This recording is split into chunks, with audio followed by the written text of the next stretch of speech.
Balada Karung Plastik. Halo sahabat pemasyarakatan, kembali lagi di Cerpen, Cerita Penjara.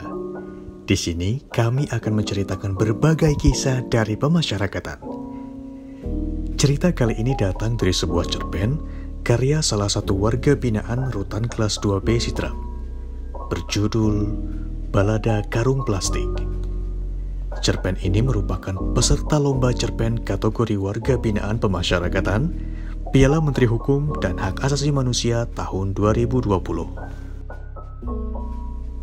Diceritakan, seorang anak kecil bernama Abdul yang ditinggal ayahnya mendekam di balik jeruji besi. Harus berjuang menjadi tulang punggung keluarga. Ditemani karung plastik, Abdul menjelajahi setiap sudut kota demi mengumpulkan barang rongsok untuk kemudian ditukarkan dengan segenggam uang agar dapurnya tetap mengebul.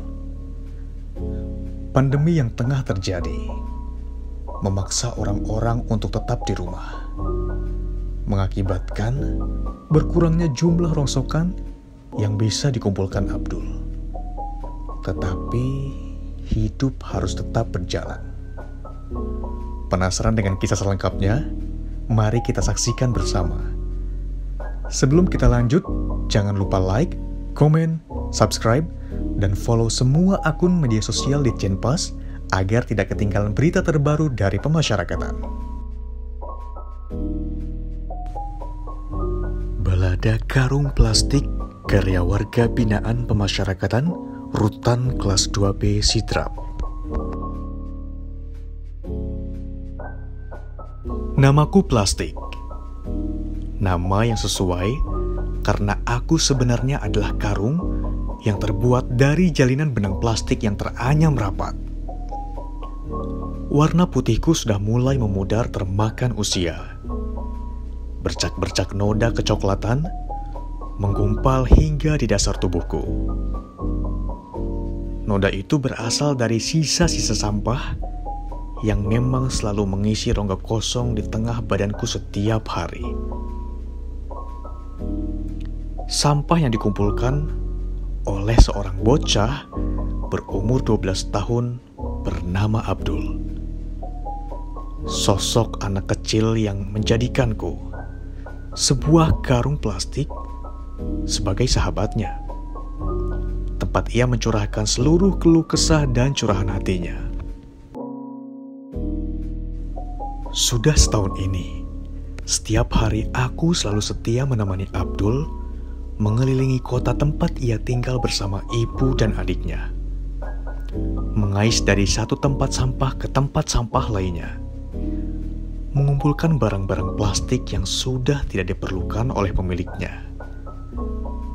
Barang yang dianggap sampah oleh orang lain, namun di mata Abdul, menjadi sebuah pundi-pundi berharga yang dengan telaten ia kumpulkan hari demi hari.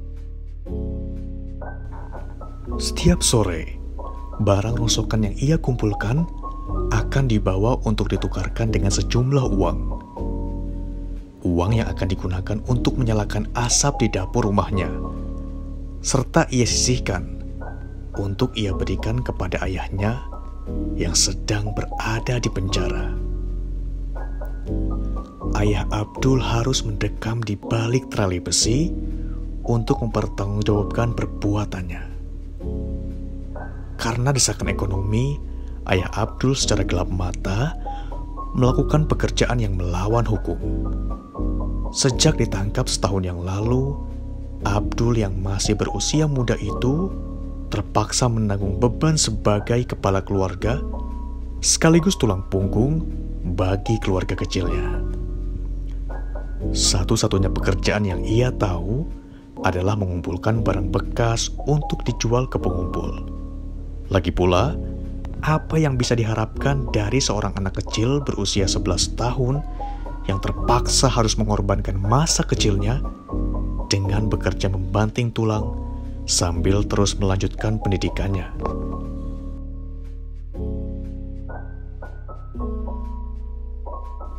Awal Abdul menemukanku, aku sedang bersama karung plastik lain yang teronggok di tempat pengumpul. Sepertinya Tuhan sudah menakdirkan kami untuk berjodoh. Sebab di antara banyaknya karung yang bertumpuk, tangan Abdul justru meraihku untuk menemaninya berkelana setiap hari. Setiap hari dengan penuh peluh Abdul tidak pernah mengeluhkan keadaannya. Ia bahkan berjalan sambil tersenyum, terkadang bersenandung sendiri. Bahkan terkadang berbicara kepadaku seolah aku adalah manusia.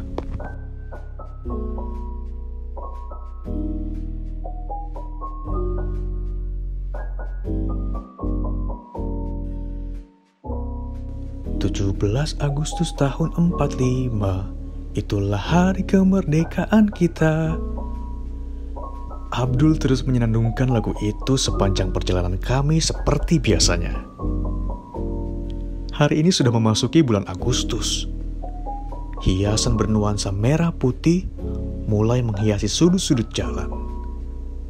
Umbul-umbul berwarna senada juga mulai dikibarkan bersama dengan bendera yang mulai dipasang di setiap bangunan. Kontras dengan ramainya hiasan itu, atmosfer tahun ini terasa berbeda.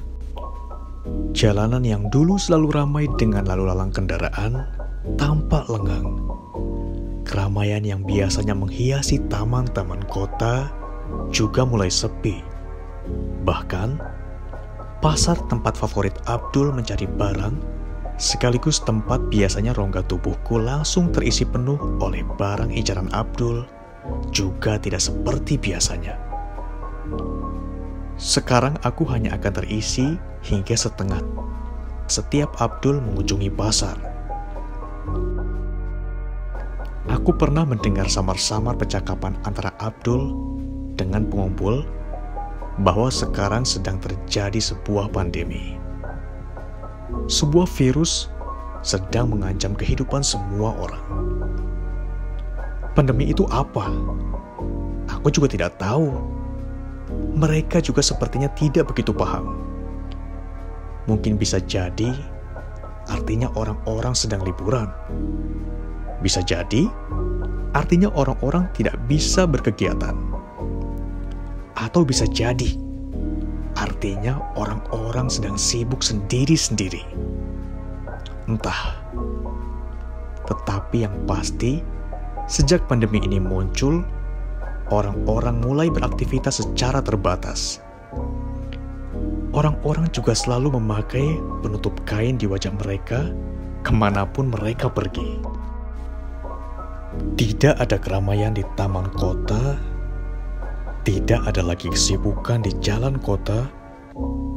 Tidak ada lagi hiruk-pikuk di pasar. Hanya Abdul dan aku yang masih dengan terus menjelajahi kota mengumpulkan rongsokan. Kurangnya keramaian, kesibukan, dan hiruk-pikuk ini ternyata sejalan dengan sedikitnya rongsokan yang bisa Abdul kumpulkan setiap harinya. Orang-orang sepertinya sudah jarang membuang barang-barang mereka, pikirku. Sabar ya Karung, semoga rezeki kita banyak hari ini. Ucap Abdul lebih kepada dirinya sendiri, seolah membaca pikiranku.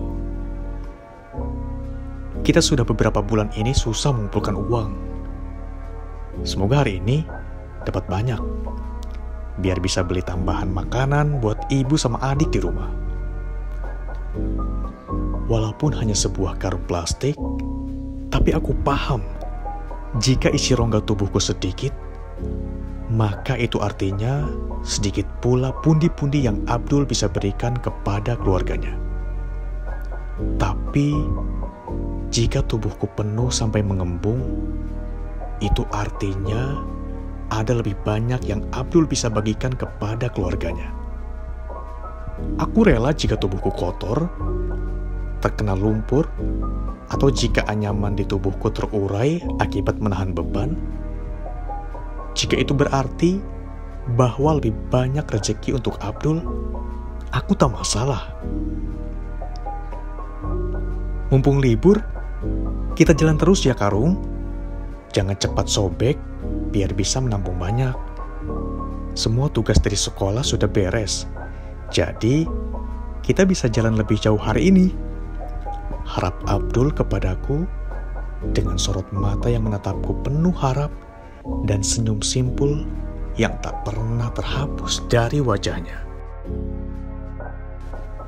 Bulan Agustus banyak lomba, banyak acara, artinya ada banyak barang yang bisa dikumpulkan.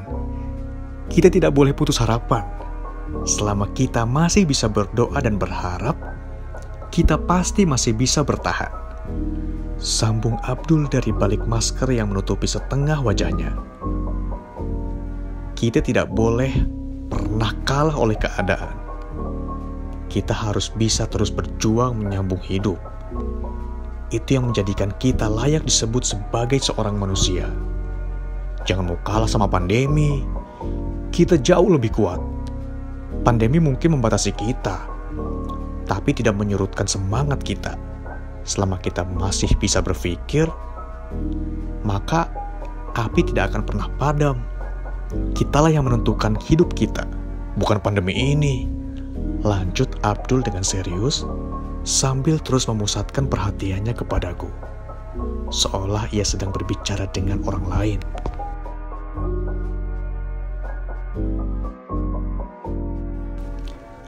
Abdul mengajarkanku bahwa hidup kita dibentuk oleh apa yang kita pikirkan, ciptakan, dan lakukan. Menyerah tidak ada dalam perbendaharaan kata-katanya. Keadaan mungkin tidak seperti yang kita harapkan. Tetapi sebagai manusia, kita diberi kemampuan untuk menyesuaikan diri dan dituntut untuk mampu terus berusaha memperbaiki diri. Perubahan adalah sesuatu yang tidak terelakkan dan tidak dapat dihindari. Pilihannya hanyalah beradaptasi atau tidak sama sekali. Terkadang aku sendiri lupa betapa bijaknya pemikiran Abdul yang masih sangat belia ini dalam menata hidup. Namun, usia tidak menjamin pematangan berpikir. Pengalaman dan tempaan hidup itulah yang membantu menyusun pemikiran setiap individu. Jika saja aku bisa menjawab Abdul, aku akan menjawab dengan penuh semangat bahwa akan kukencangkan semua jalinan anyaman tubuhku agar tidak gampang terkoyak dan dengan senang hati serta penuh keikhlasan menampung semua barang yang dikumpulkan hari ini. Tetapi sekali lagi, aku hanyalah sebuah karung plastik. Apa yang kupikirkan dan apa yang kurasakan tidaklah penting. Yang penting, bahwa aku selalu ada untuk Abdul. Aku tidak sobek, rusak, atau cacat. Dan masih mampu menemaninya menjelajahi hingga ke sudut-sudut kota dengan setia mendampinginya mengumpulkan barang-barang sedikit demi sedikit. Selalu bisa menjadi pendengar yang baik bagi pemikiran-pemikirannya yang bijak, serta selalu berjalan bersisian dengannya yang melangkah seolah tanpa beban, ditemani senyum yang terus mereka dari wajahnya. Wajah yang tidak akan mau kalah dari keadaan. Wajah yang tidak akan mau menyalahkan takdir. Wajah yang akan selalu memandang dunia dan kehidupan dengan penuh rasa optimis. Inilah kisahku. Kisah sebuah karung plastik penuh noda, tapi syarat cerita. Karung plastik yang menjadi saksi dari perjuangan hidup seorang anak yang masih percaya adanya sebuah kepastian di tengah ketidakpastian. Karung plastik yang menjadi saksi pergulatan nasib seorang anak manusia dalam bertahan hidup. Inilah kisahku. Inilah baladaku, balada karung plastik. Sahabat pemasyarakatan, Kisah karung plastik tadi membuat kita harus sadar. Seperti kata Abdul, kita tidak boleh pernah kalah oleh keadaan. Kita harus bisa terus berjuang menyambung hidup.